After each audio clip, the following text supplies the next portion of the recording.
Sahabat dan saudaraku, mari menggunakan waktu mempelajari firman Tuhan hari ini.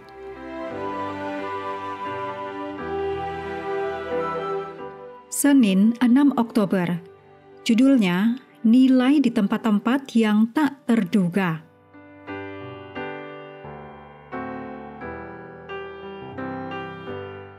Kita mulai dengan doa singkat yang didasarkan dari Galatia 5 ayat 5. Sebab oleh roh dan karena iman, kita menantikan kebenaran yang kita harapkan. Amin.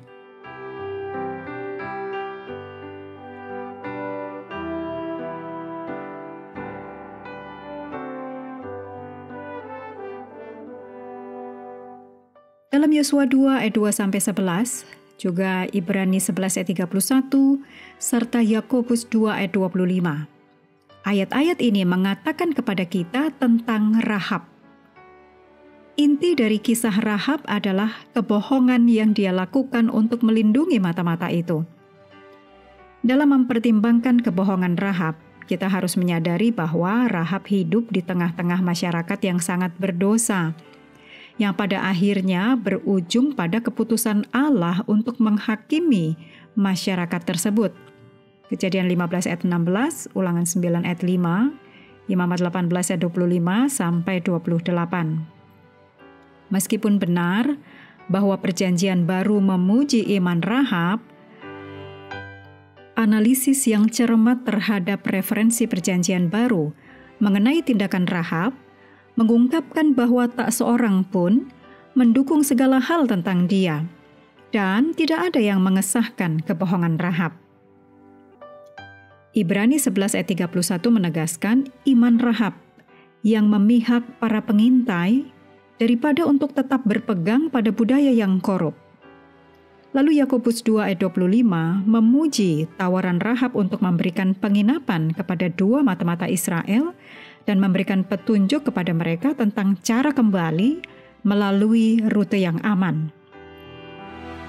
Di tengah-tengah budaya yang rusak dan korup serta gaya hidup Rahab yang penuh dosa, Allah dalam kasih karunia-Nya melihat secercah iman pada Rahab untuk diselamatkan oleh Allah karena imannya. Allah menggunakan apa yang baik dalam diri Rahab, yaitu iman yang nyata kepada Allah dan pilihan Rahab untuk menjadi bagian dari umat Allah. Namun, Allah tidak pernah memuji segala sesuatu yang dilakukan Rahab. Allah menghargai Rahab karena keberaniannya yang luar biasa, karena imannya yang berani, karena menjadi agen keselamatan, dan karena memilih Allah Israel.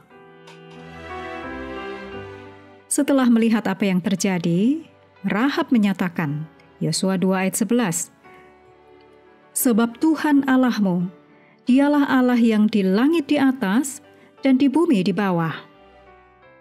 Sangatlah penting untuk mendengar dari seorang wanita Kanaan mengakui bahwa Yahweh adalah satu-satunya Tuhan, terutama di atas langit, di mana dalam agama paganisme Rahab, doa-doa biasanya dipanjatkan kepada apa yang mereka yakini sebagai dewa-dewi langit.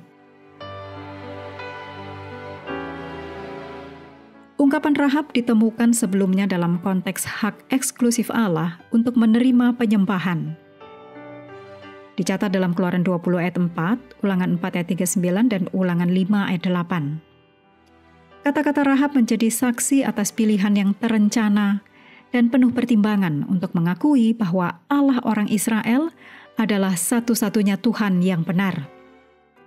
Pengakuan Rahab menunjukkan pemahamannya tentang hubungan yang erat antara kedaulatan Allah dan penghakiman yang akan menimpa Yeriko.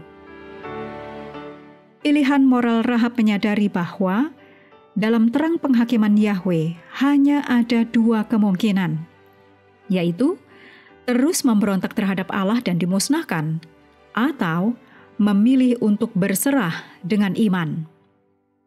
Dengan memilih Allah orang Israel, Rahab menjadi contoh tentang apa yang bisa menjadi nasib semua penduduk Yeriko seandainya mereka berbalik kepada Allah Israel untuk memohon belas kasihan.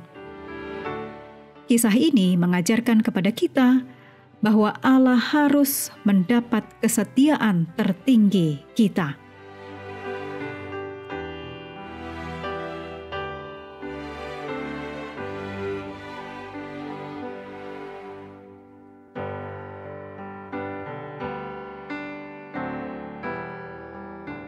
Mengakhiri pelajaran hari ini, mari kembali ke ayat inti Ibrani 11 ayat 31.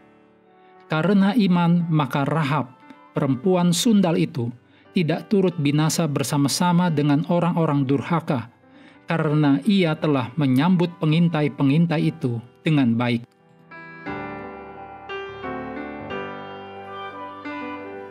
Sahabat juga perlu melengkapi waktu untuk bersekutu dengan Tuhan setiap hari.